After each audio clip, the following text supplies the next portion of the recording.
Good to go. All right. So real quick, before I get you a tree, in recognizes, so, you know, on paper it's always easy to be like, well, you know, explain P waves are going to be inverted with this, they're going to be, but actually recognizing stuff on an EKG, looking at an EKG and being able to say, well, that's AVNRT, or that's AVRT, or that's atrial tachycardia, or that's whatever, is more difficult, right? We'll go over that. There's all sorts of, you guys have all the practice strips, right? For testing, at least for Monday, know the, you know, the 5 criteria when you're looking at an EKG. What's the five criteria?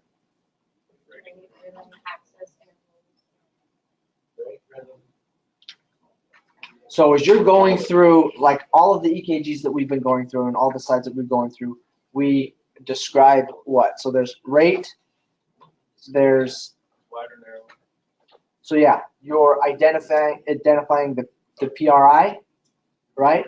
You're looking at the P waves. So are the P waves present? Are the P waves absent? You're looking at the PRI. You're looking at the QRS, how long it is, and then you're interpreting based on that criteria. You're interpreting, right? So, like if a question comes up and says rate is 54, P waves present before every QRS, PRI is 0.12, QRS is 0.10. Your interpretation is what?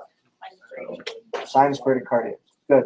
So know those criteria, all right? And that's how when you see an EKG, you start to write down that criteria, and then based on that criteria, you can start to make a decision on what it is, okay? That's a good systematic approach in identifying an EKG, or at least the wave morphology. The difference between AVRT, AVNRT, when it's tachycardic, you can't tell the difference, okay? So don't worry about that. I'm not going to give you a strip of a tachycardic and say, I want you to tell me if that's AVNRT or if that's AVRT. You can't tell the difference until you slow that down. For the most part, and for what you guys are learning, AVRT is going to be with WPW. If you can identify that it's WPW, it's AVRT. All right? If it's a re-entry tachycardia and there's no WPW, that's AVNRT. Does that make sense? So always associate the AVRT with WPW. AVNRT is without it, because they're both going to have inverted P waves, right? And those P waves could be before, in, and after the QRS, right? Sure. Yeah. All right. So what are the 5 criteria? Dilly dilly. Rate, rhythm, PRI, QRS. So it's rate, rhythm, P wave, PRI. We have it on.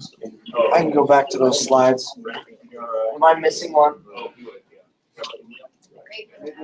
P wave, PRI, QRS.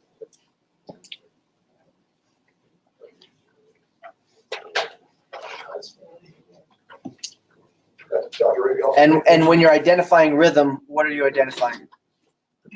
Like if it has rhythm, semicolon, what is it asking for? Yeah, regular, irregular. Regularly, irregular, you know, whatever. You had mentioned about that tree thing you're gonna make up. I'm guessing that won't be before Monday. We'll see. Yeah, no pressure. We always ask our parties, so we want to know. This place is close to the door, so I can kind of run forward. That's right. I'm out. We'll see. It certainly could be. Be a great Christmas present. All right. So we're going to be talking about junctional rhythms, and this one's This should be a lot quicker. We should be done within an hour.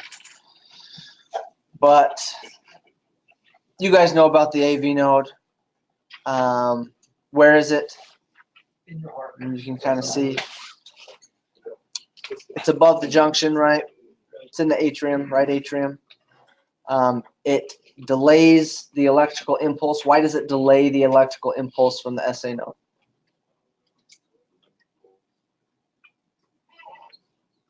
So you get an impulse. You get an impulse before there is a depolarization, right? As soon as that action potential is reached, there's an impulse. That impulse is just straight line, right?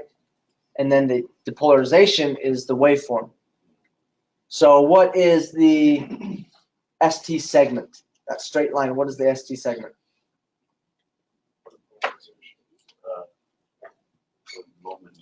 That's the impulse for repolarization, all right? And then the actual T wave is repolarization. So the reason why the AV node delays the action potential or the conduction. So the SA node fires, sends the signal, atrium, there's an impulse, goes down, and then it's delayed at the AV node while the atrium contracts. So why does it delay it? If it didn't, you wouldn't fully fill the ventricles, right? You wouldn't get that atrial kick. It wouldn't have time. You wouldn't get the right filling. So it delays it so you can get proper filling of the ventricles. Good.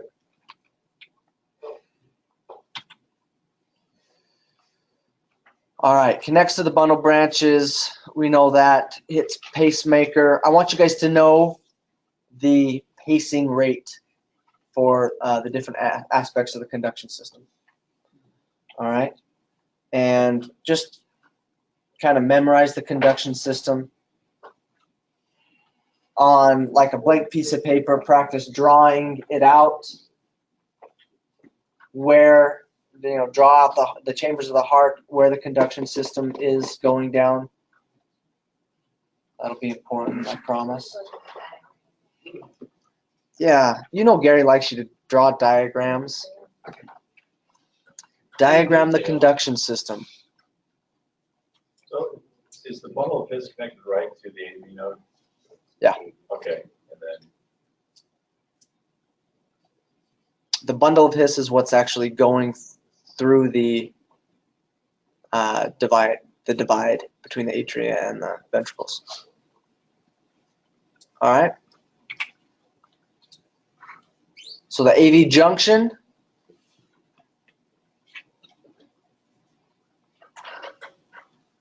is where the bundle of His is, right? Bundle of His is that junction between the AV node and the bundle branches.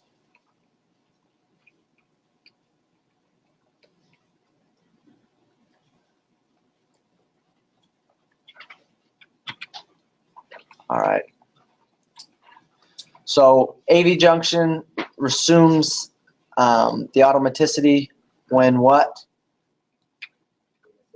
SA node fails. The SA node impulse is blocked. Then the AV node takes over. If the SA node is slower, then the AV node will take over. If the AV node is excited and for whatever reason it starts a rate higher than the SA node, it'll take over, right? you said the SA node, if it drops below the rate that the AV node would be, then the AV node will just pick it up. Yep. AV node will pick it up.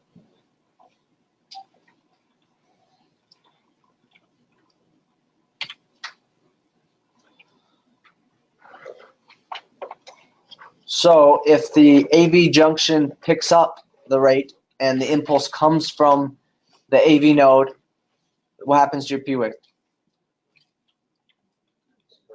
Inverted. So all junctional rhythms will have an inverted P wave. right? So if you're looking at an EKG and you think it's a junctional rhythm, In lead 2. better have an inverted P wave in lead 2. Yeah, all of these things are what we're talking about in lead 2. Do you guys? So, I drew up this diagram, and we had a picture of it. You have it in your handout. The heart and where the leads are in the heart. That's kind of where the leads are placed on the body, right? Have you guys heard of what is it, what's that guy's name? Eisenhower's triangle. Does that sound familiar?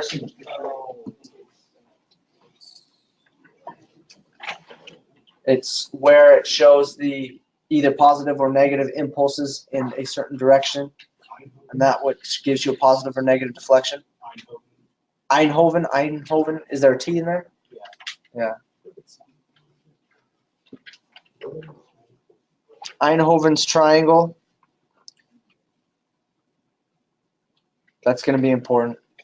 I don't think we went over that very specifically in our lecture, but review that in the book.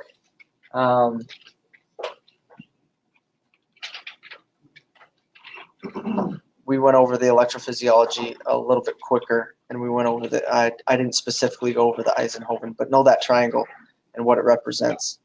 We talked about the concepts.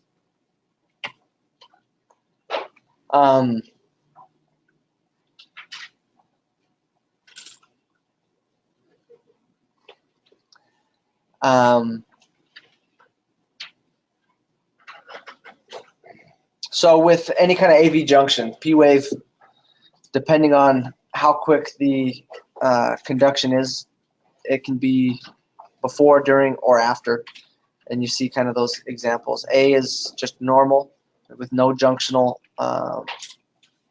P wave, and then B, C, and D are those examples of the junctional rhythm and what happens to the P wave.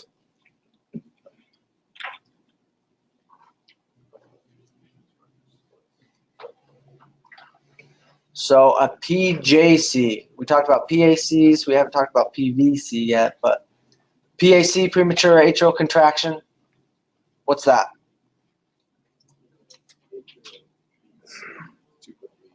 Okay, so there's a beat before the normal sinoatrial rhythm, right? Where does that come from?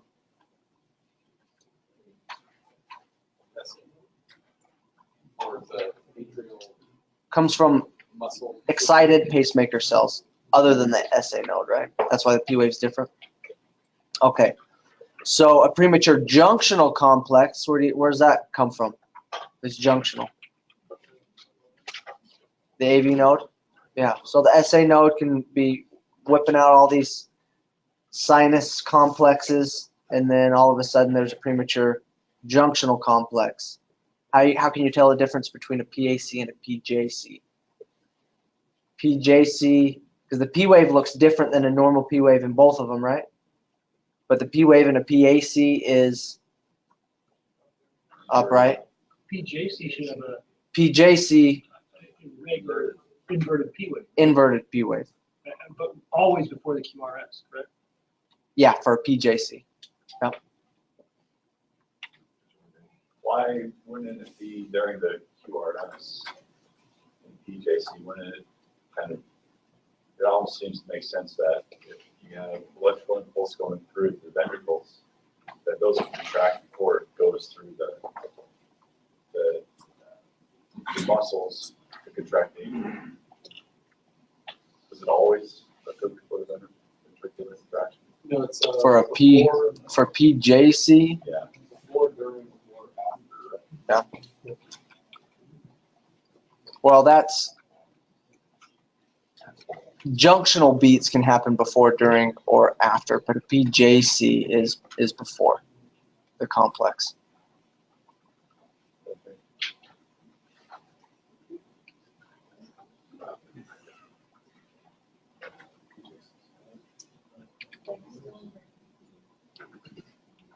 So the PJC, it arises from irritable site excited pacemaker cells, and it fires before the next expected beat.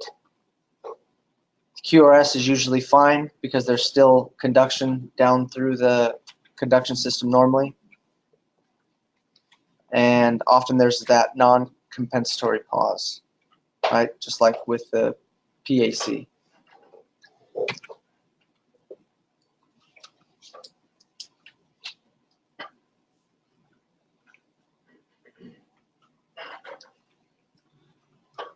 All right, so the PJC, I mean, it looks like, Trevor, your thinking is correct. It can proceed or follow the QRS, either.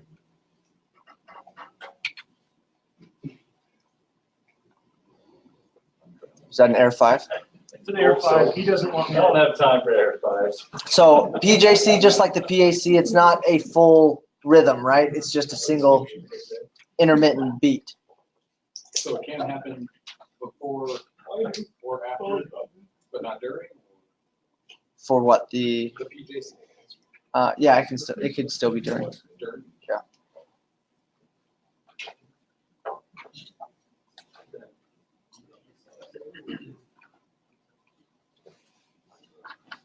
All right, recognizing it. What's your rate? 180.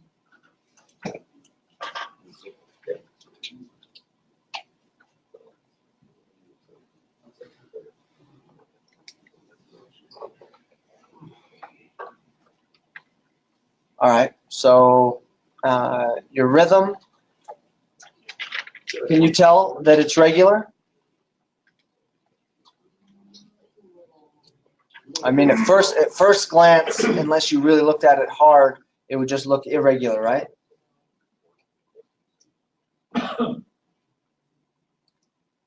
If you think it's irregular, then you're looking at your P waves, right? And you can see that P wave morphology. From the very first complex, you've got that morphology, and then there's a quick beat that doesn't look like it has a P wave. Then you got that same morphology again. Can you show us on the? Sorry. So here you got that what looks like a fairly normal P wave morphology, right? And then you've got a quick beat with no discernible P wave. And then you've got another normal P wave, normal P wave. That wouldn't have been an inverted P wave, It could be, but we're not just don't know. but it looks like it's probably within the QRS complex. That might be inverted P wave mixed in with. It doesn't look like normally it has the Q wave. So yeah, you could call that an inverted P wave before. Then you got P wave, and then another one. P wave, another one. P wave, another one. So what would you call this? Trigeminy with PJCs, because you've got inverted P waves, right? What if you just don't see the P wave? If you just don't see the P wave in these intermittent premature contractions, how would you know what kind of contraction it is?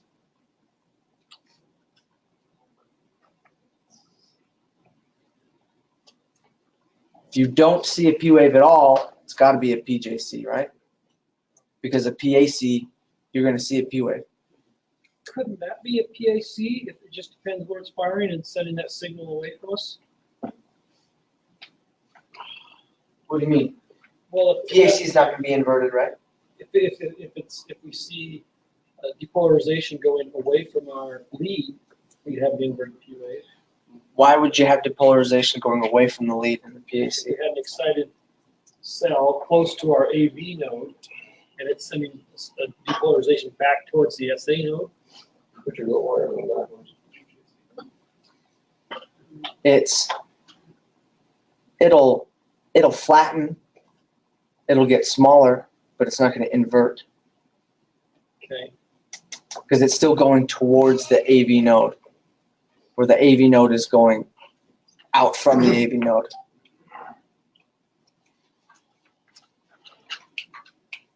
Plus the last arrow we talked about it going away, and therefore we'd have a inverted P.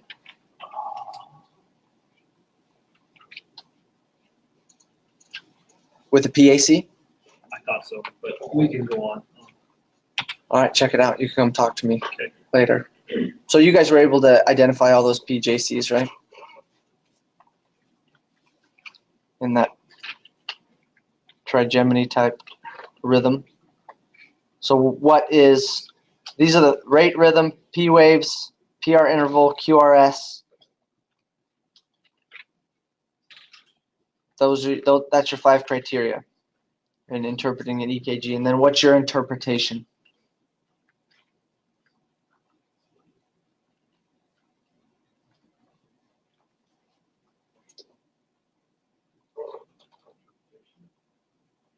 You've got all of that information. What's your interpretation?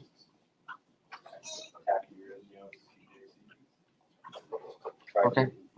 Sinus tachycardia in trigeminy with It's not PJC. Isn't it not sinus because there's not a normal P wave?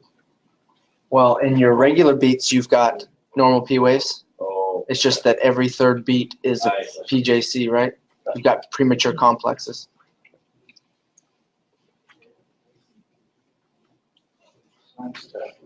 Or previous slides. This one? The Ravens, WNL. Within normal limits. Oh,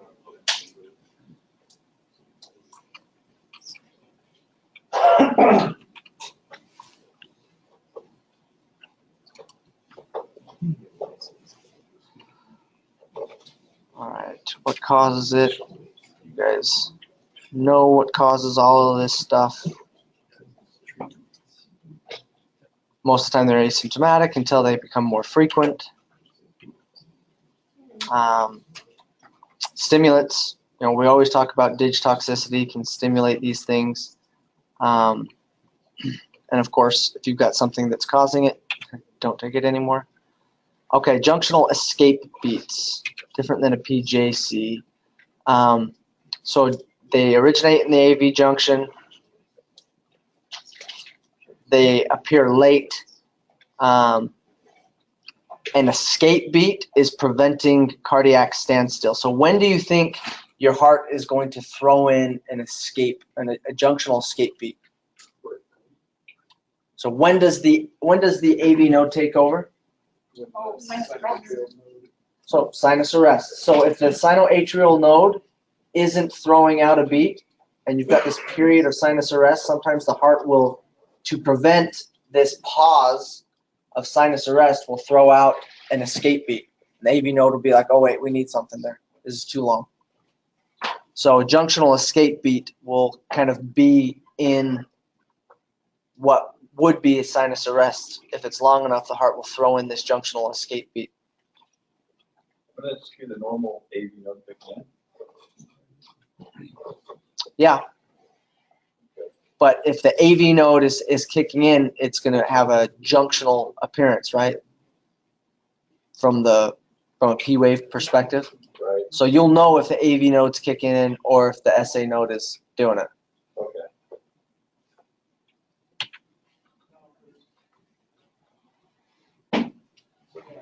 There's AV, there's a sinus arrest. There's not going to be a P wave. There's not going to be a P wave?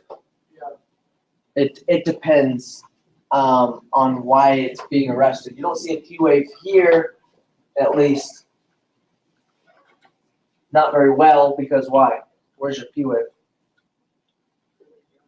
It's buried. Probably there. But the QRS still has injury. What's wrong with this patient? So that ST depression, there's ischemia. ST depression causes sinus arrest. The AV knows, wait a second, so this is a junctional escape beat in the middle of the sinus arrest. And then you can see a P wave that's kind of buried in there, inverted in an already ST depression state. So because it's wider. It's yep.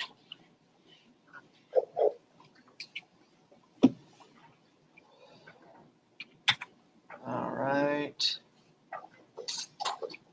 Let's see if there's anything there. 3 and AGF.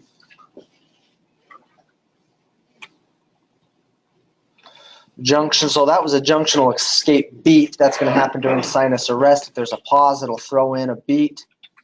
Junctional rhythm is, or an escape rhythm is basically a run of escape beats, right? So that's the AV node taking over. The rhythm is regular. The P waves can be before, during, or after the QRS. And they're inverted and leads to 3 and AVF. Would that be ST elevation on that one as well? Yep, there's definite ST elevation. And that's, I mean, these are settings where you're going to have junctional rhythms, junctional escape beats, because these are times when the AV node has to take over, because the SA node is being injured because of ischemia, right? So you'll often see ST abnormalities. P wave was in front of the QRS in each of those junctional. Inverted, yeah. Is that correct? What's that? The P wave is in front of the QRS Yeah. in each of those? Yep, exactly. Inverted in front of the QRS.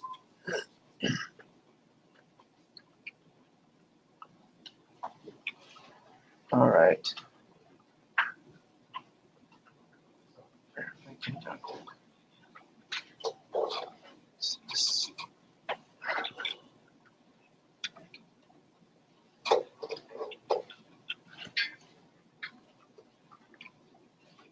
What's aberrancy again?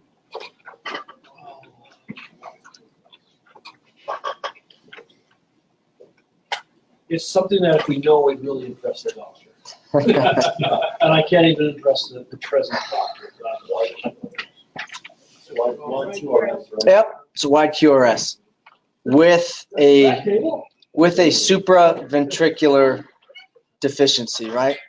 So normally a wide QRS would be a problem with the ventricle, bundle branch block. Sometimes you can get aberrancy. There's a wide QRS. Good.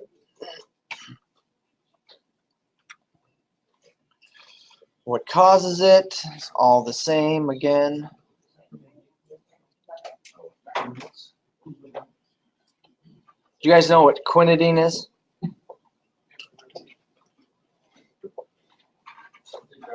It's a TCA. So you guys know what TCA toxicity is, right? Quinidine's a TCA medication, or has TCA effects. So we know they can be asymptomatic or symptomatic, depending. Signs and symptoms are all going to be the same. Anytime you have a problem with the heart, same kind of symptoms, you know. If the symptoms are because of a slow heart, the AV junction's taking over, but it's not beating fast enough, you can give atropine, you can pace them, you can give dopamine, you can give epinephrine, any of the above. So an accelerated junctional rhythm, that's just when it's faster, right? So what's the normal automaticity of the AV junction? 40 to 60. So if it's going 60 to 100 and it's a junctional rhythm, then it's just an accelerated junctional rhythm. That's easy enough, right?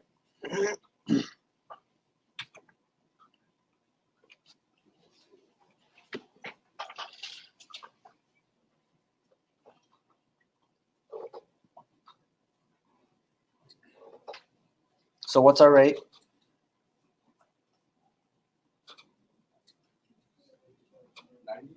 About 90. That works. Is it regular? Yep. P waves? Do you think there might be P waves present? They're probably getting hard hit in the QRS. Okay. Is that why? Because of the increased rate? If you have a regular rhythm and you can't discern any P waves, That's probably junctional. The P waves are being hidden. So the P wave is the atria firing, right? Mm-hmm. So if the atria is firing during the QRS, and the ventricle's firing, wouldn't you have to worry about blood backing up and going out? Or, It's separate from the actual pump. So it's all a pressure gradient, right? So the valves don't open and close based on what the atria and the ventricles are doing. It's all a pressure gradient, right? So if the ventricle starts squeezing during the contraction of the atrium, most of the blood's already gone into the ventricle, right? The rest of it just goes in with the kick. So if the ventricle starts contracting while the kick's happening, what happens to the valve? Snap shut. It's pressure gradient, so you don't get that backflow. It's just that you don't get the forward flow. Ventricle's a lot stronger than the atrium contracting. Does that make sense? so is that going to result in a lower blood pressure then? So then you'd be getting less filling. You're getting less kick, less filling you would expect the blood pressure, the overall cardiac output is going to be lower. Now, whether or not the body can compensate for that, I mean, a young, healthy person, what is the body going to do to compensate for lower cardiac output? To try to, this is important. Remember this, write it down. How do you calculate blood pressure? Stroke volume times That's cardiac output. How do you calculate cardiac output? stroke volume times rate. Stroke volume times heart rate. How do you calculate blood pressure?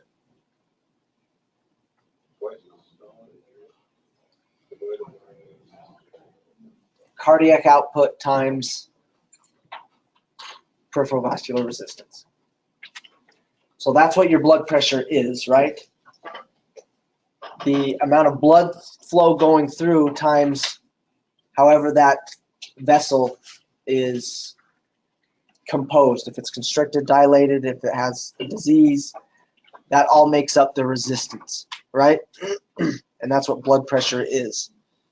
If you don't have any resistance, your blood pressure goes. If you don't have any cardiac output, your blood pressure goes, right? So remember that calculation. Cardiac output times. Cardiac output times peripheral vascular resistance equals your blood pressure.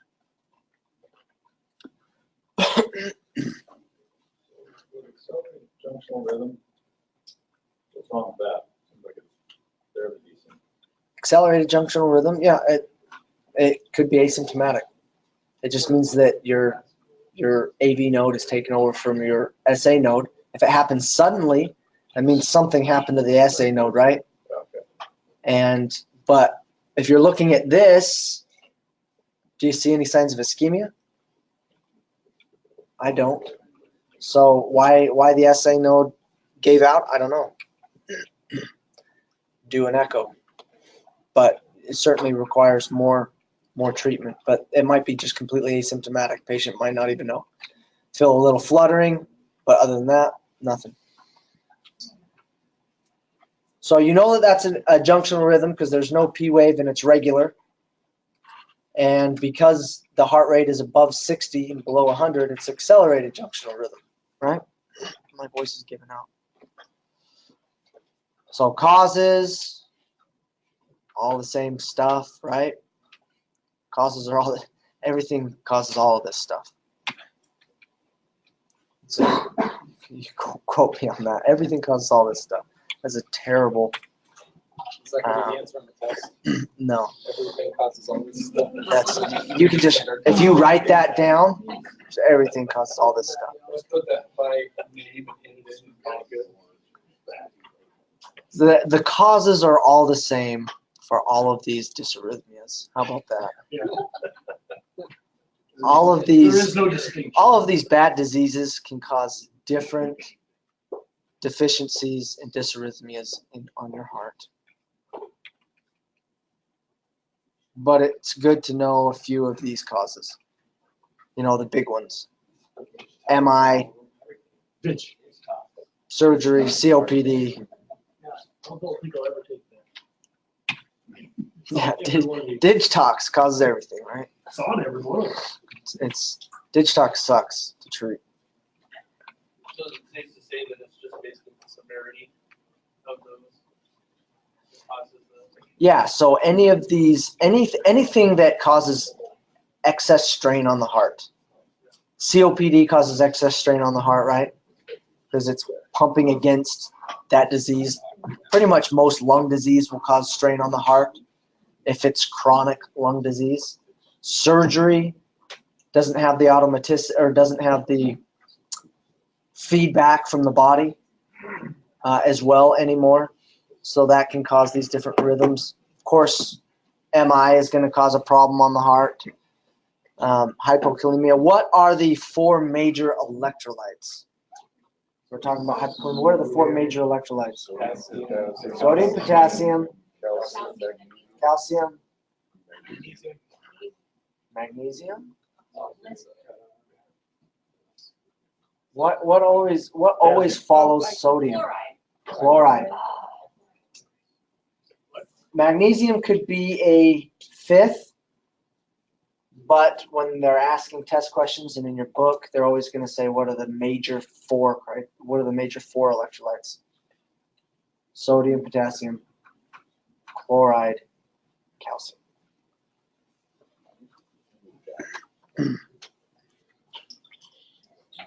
What does chloride do? Chloride balances sodium. Binds sodium. Sodium makes food taste good. But there are chloride pumps. Anytime you have a sodium potassium pump, there's going to be chloride pumps that also go with it. It's all the balance of ions. I'm kind of getting on all these random things just because, guess what? I just reviewed your test. During depolarization, where is sodium and potassium in relation to the cells? In polarization, potassium's going out and sodium's coming in. Okay, good. During depolarization, sodium's coming in, potassium's going out. During repolarization, or I should say at the end of diastole. End of diastole, where are the ions? Sodium's outside, potassium's inside. Sodium's outside, potassium's inside. Good. Where's your calcium? It's ground up with a certain molecule. So It's inside the cell, ready to go to the muscle. is that why hyperK is such an issue? Is because because all this hyperK is outside the cell and it messes up that gradient? Yeah. Because it makes the cell think that you're in a constant depolarized state, and then you can't repolarize, right? And it won't. Okay.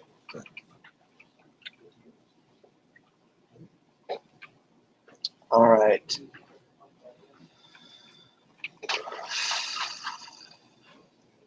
I love this. Every slide. Maybe asymptomatic. If they have Digitox, don't give it to them anymore. The slides are funny. I apologize for these slides, and I guess this morning's slides, because my thumb drive was here and not at home, so I couldn't review them as well. So I did the same thing you guys did. I went through the chapter. All right, non-paroxysmal junctional tachycardia. So if it's non-paroxysmal, it's fast, right? It's constant, I should say. So accelerated junctional tachycardia, or accelerated junctional rhythm is what? Heart rate. 60 to 100. A junctional rhythm is what? 40 to 60. So junctional rhythm, 40 to 60. Accelerated junctional rhythm, 60 to 100. Junctional tachycardia, over 100. If it's non-paroxysmal, it's consistent. You don't even need to say, I don't even know why you need to say that non-paroxysmal You just say junctional tachycardia. If it's intermittent, then it's paroxysmal junctional tachycardia, right? Starts and ends. And just like atrial tachycardia and PACs, junctional tachycardia usually is stimulated by PJCs. All right. Rate rhythm, P waves. Rate is fast, right? What's it at? All right. That sounds about right, 140. Rhythm, regular. P waves, Not present. what do you think? Not present? Might be buried in that ST segment, Yeah. right? Could they be inverted, or is that the Q wave itself? Junctional P waves are always inverted, right? Well, I mean, what I'm looking at there, like, let's say on the fourth Which beat. one? Before the QRS? Yeah, that fourth beat there, is that an inverted Q wave, or is that? That's Q wave. Q wave, okay. Yeah, that's a Q wave. This could be your inverted P wave. Because that's not a normal ST segment depression, right? You can see that S wave is already starting to go up, and then there's probably that inverted P wave right there. So that's junctional tachycardia.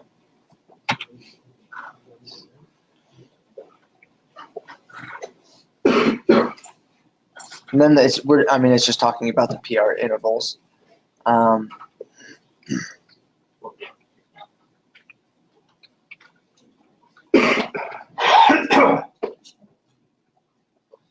So if you get this strip, and I'm not saying you're going to get this strip, but if you got this strip, you go through your 5 criteria, what would you put as the PR interval? Yeah, none. There's no PR interval, right? And then what would you put as the P wave? And this gives you a whole bunch of different options, but if you were to describe this strip, what would you put as the P wave? Okay. Inverted, possibly buried in the QRS. Or probably buried in the QRS. So you don't, it's not the image in the ST segment, that little conversion? Isn't that? Well, I guess that's what I mean. Yeah, I think that's in the, I think that it's in the ST segment.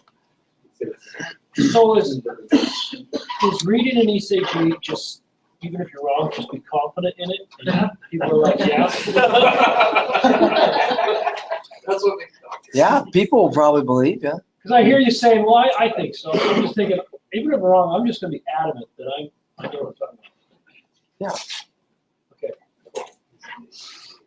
All right. Well, let me phrase that different. The inverted P wave is in the ST segment on this rhythm strip. I think you're right. I would concur. I concur. But thank you for asking my opinion.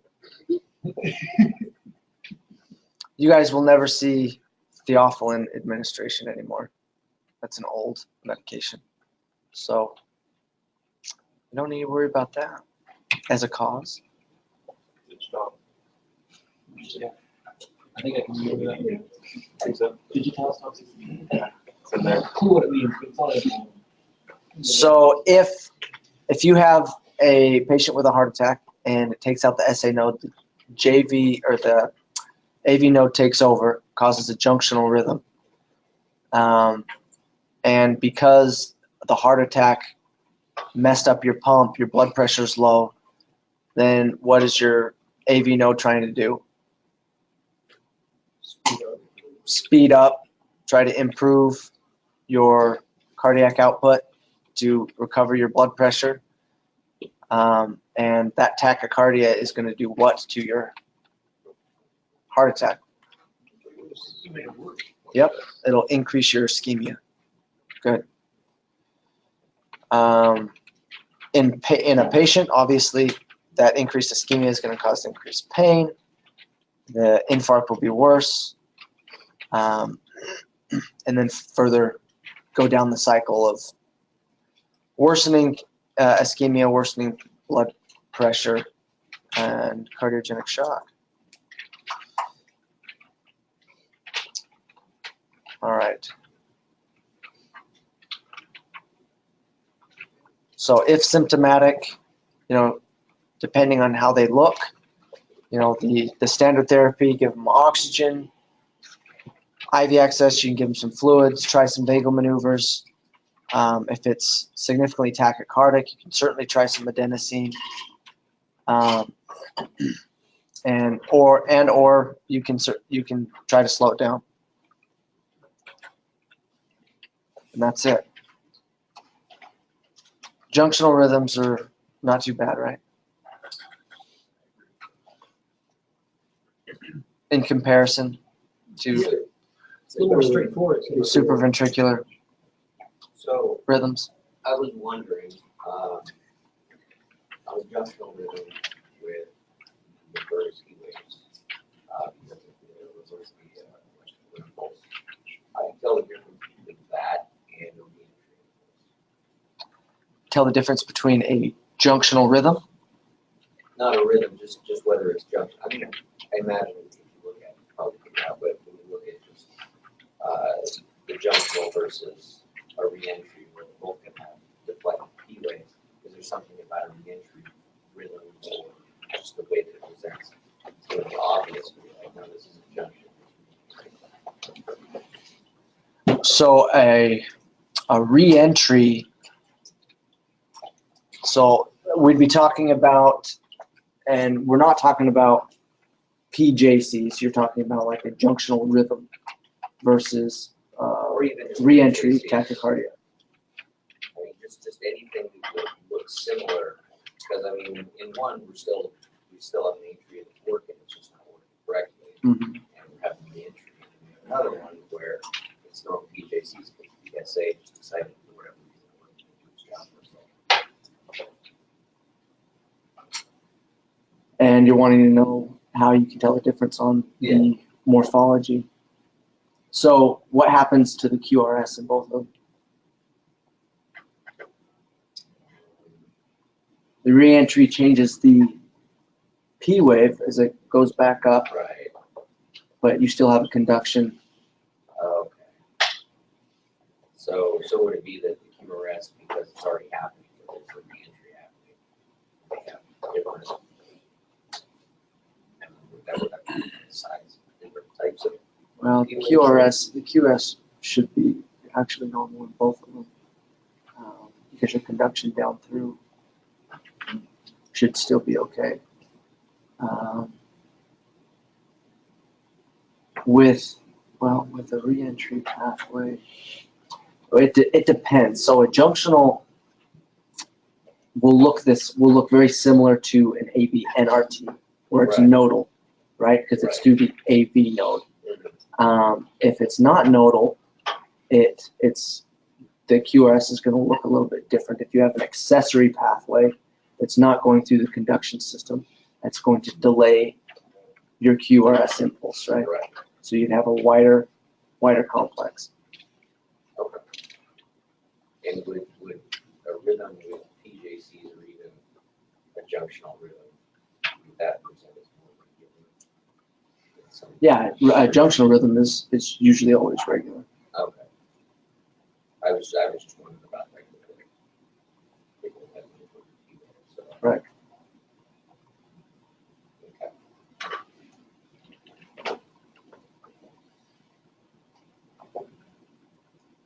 You guys want to go over some practice strips?